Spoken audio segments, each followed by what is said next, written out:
இந்த காவிரி நதிநீர் பிரச்சனை முதலமைச்சர் விஜய்க்கு முழுமையாக தெரியாது. ஏன்னா அவர் அதுக்கு நேரம் இல்லை. அவர் அடுத்த படம் டிஸ்கஷன், அடுத்த படம் ஷூட்டிங்கு, சட்டவிரோதமாக கட்டப்பட்ட அணைகளை தடுத்து நிறுத்தி இனிமேல் கட்டக்கூடாது. தமிழ்நாட்டு உரிமை பறிக்கக்கூடாது. 240 டிஎம்சி தண்ணியை கொடுத்துருங்க, ஆர்டர் போட்டாச்சு. கர்நாடகா அதை மதிக்கல. அரசியல் வல்லுநர்கள், பொறியாளர்கள், அதே போல தமிழ்நாட்டில் எல்லாம் அதுக்கு என்ன பேரு, நடுவர். யாருக்கும் பாரபட்சம் பார்க்கக்கூடாது. நடுவர் மன்றம், இப்படி 3 உச்சபட்ச அதிகாரங்கள் கொண்ட அமைப்பு 3 இருக்கு. தண்ணியே வரல. கருணாநிதி சமாதியை வெடிகுண்டு வச்சு உடைக்கணும், அவ்வளவு அயோக்கிய. இது அப்படியே வெட்டாம போடுங்கப்பா. அப்போ மலையாளி தமிழ்நாட்டினுடைய உரிமையை காவு கொடுத்துட்டாங்கிறார், கைது போட போயிட்டாரு. கெஜெட்ல இது பதிவானா அரசு ஆவணம். இதை செஞ்சதுக்காக 1 லட்சம் பேர் அகதியானம், அடிச்சு விரட்டணும். பெண்கள் ராமாபுரம் காவல் நிலையத்தில் கற்பழிக்கப்பட்டார்கள். வீரப்பொம்பை குண்டு வச்சு ஒட்டச்சு சுட்டு கொண்டான்.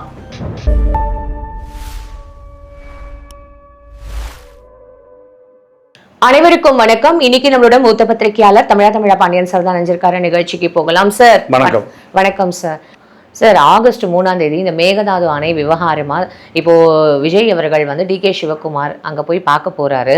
அதுக்கு வந்து ஸ்டாலின் அவர்கள் முன்னாடியே சொல்லியிருக்காரு, சிஎம் அவர்கள் இதுக்கு வந்து மனம், அதாவது ஏமாந்து போயிடாதீங்க அப்படின்ற மாதிரியான ஒரு விஷயமும் சொல்லியிருக்காரு. இது எந்த அளவுக்கு பாசிபிள் சார்? இந்த காவிரி நதிநீர் பிரச்சனை முதலமைச்சர் விஜய்க்கு முழுமையாக தெரியாது. ஏன்னா அவர் அதுக்கு நேரம் இல்லை. அவர் அடுத்த படம் டிஸ்கஷன், அடுத்த படம் ஷூட்டிங்கு இல்லை. இப்போ தான் வந்திருக்கார் ஃபீல்டுக்கு.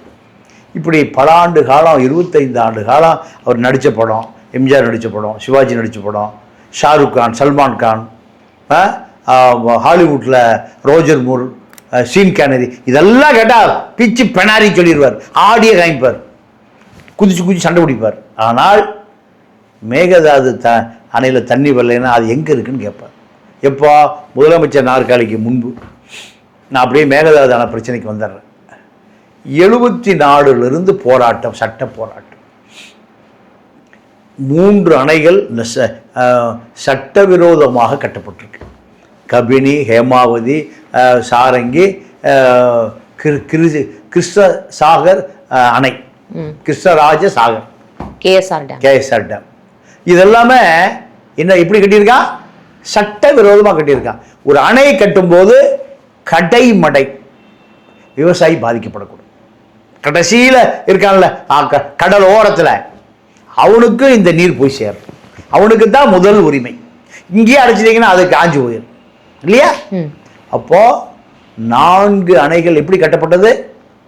சட்டவிரோதமாக கட்டப்பட்ட பிறகு நீதிமன்றத்துக்கு விவசாயிகள் சங்கம் போது கருணாநிதி அரசு போகல, கயவன் கருணாநிதி அரசு போகலை, மன்னார்குடி ரங்கநாதன் உட்பட போய் வழக்கு போட்டு எங்கே உச்சநீதிமன்றம் ஒரு காவிரி மேலாண்மை வாரியம், இந்த மேலாண்மை வாரியம் சட்டவிரோதமாக கட்டப்பட்ட அணைகளை தடுத்து நிறுத்தி இனிமேல் கட்டக்கூடாது. தமிழ்நாட்டு உரிமை பறிக்கக்கூடாது. 240 டிஎம்சி தண்ணியை கொடுத்துருங்க, ஆர்டர் போட்டாச்சு.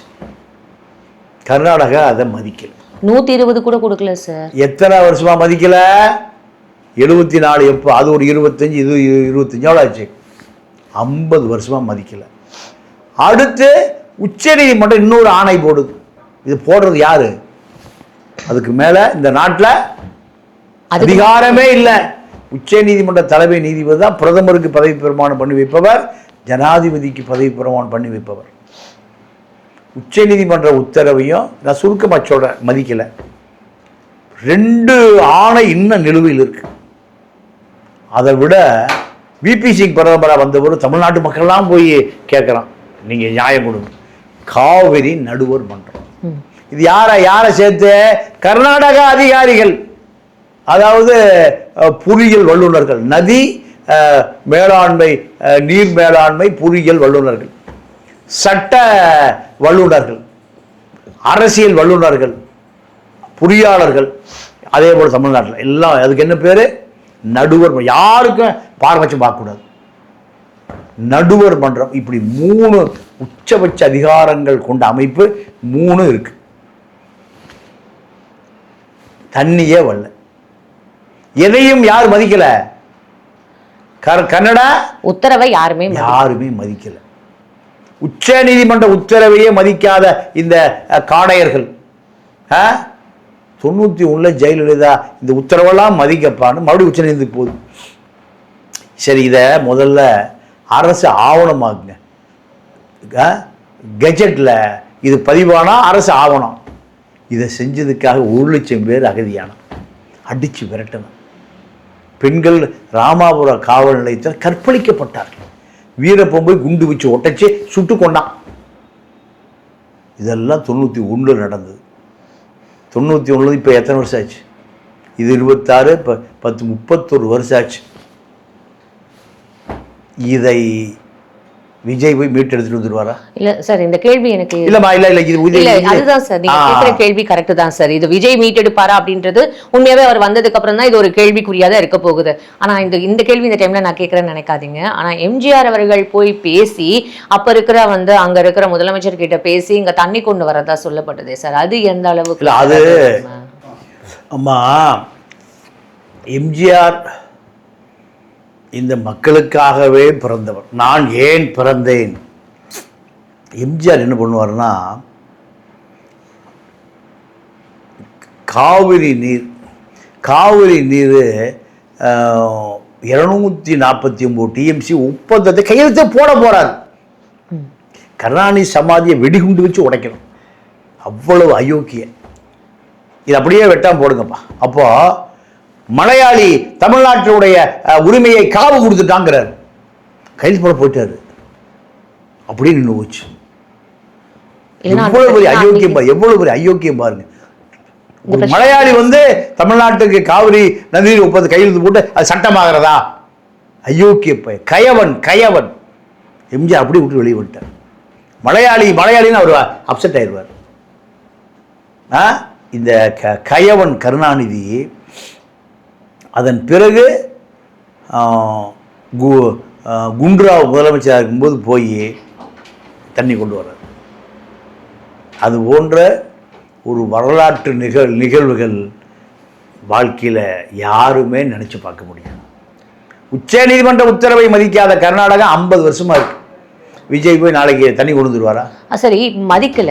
இது வரைக்கும் ஏன் இந்த தமிழ்நாடு இத்தனை வருஷமா ஆட்சி பண்ணியிருந்தாங்க, அவங்க மதிக்கலன்ற ஏன் அவங்க பேர்ல ஒரு கேஸ் கூட போடலன்ற ஒரு கேள்வி. ஆமா, அது திமுக அதிமுக 2 பேர் செஞ்ச வரலாற்று பிழை. கச்சத்தீவு போச்சு.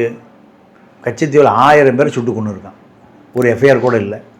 இதை இந்த நாட்டில் எந்த உச்ச நீதிமன்றத்துக்கும் போகல. உச்ச நீதிமன்றத்துக்கு போனால் இலங்கை அரசுக்கு ஆதரவாக நம்மால் போராடுறோம். நம்ம வழக்கறிஞர்கள். அப்போ எப்படி கேவலமான நாடுன்னு பார்த்துங்க. இது அதாவது காட்டில் தான் மிருகம் இருக்கும், இங்கே நாட்டிலேயே மிருகம் வந்துருச்சு. உச்ச நீதிமன்றத்தில் கச்சத்தீவை மீட்பதற்கு போனால் இந்த அரசு இலங்கைக்கு ஆதரவாக ஆஜராகுது, எல்லா ஆதாரங்களையும் அளிக்குது. இதுதான் காவிரி பிரச்சனையிலும் வாய்ப்பே இல்லை. சரி, இப்போ இந்த வருஷம் வர வேண்டிய டிஎம்சி தண்ணி இன்னும் இந்த வராது. அதாவது ஜூலை 12 யார் காலத்தில்? சோழர் காலத்திலும் திறக்கப்படல. ஏன்? தண்ணி இல்லை. வறண்ட பாலை நிலமாயி தஞ்சாவூர், ராஜஸ்தான் பாலைவனத்தை 100 ஆண்டுகளில் நினைவுபடுத்தும். இன்னும் உண்மையாகவே வரப்போகிற காலங்கள் பயமாக தான் சார் இருக்குது. ஏன்னா இந்த வரப்போகிற எல்லினோன்ற ஒரு விஷயம் வேற இங்கே பேசப்படுது. இன்னும் வறட்சி ஜாஸ்தியாக இருக்கும்னு பேசப்படுது. இந்த நேரத்தில் இவங்களும் தண்ணீர் திறக்கலை அப்படின்னா இங்கே விவசாயிகளோட நிலைமை, நம்ம விவசாய பூமி என்ன ஆக போகுது, நம்மளாம் என்ன பண்ண போகிறோம், பஞ்சம் வறட்சி பெரிய கேள்விக்குறிதான் மனித வாழ்க்கை. இந்த சமூக அமைப்பு, இந்த அரசு இயந்திரம் அத்தனையும் முதலாளித்துவ அமைப்புகளாக இருக்கிற சூழல்ல அப்பாவி மக்களுடைய வாழ்நிலை கேள்விக்குறிதான். ஃபைன் சார், தொடர்ந்து பேசுவோம். உங்கள் நேரத்துக்கு ரொம்ப நன்றி. நன்றி, வணக்கம்.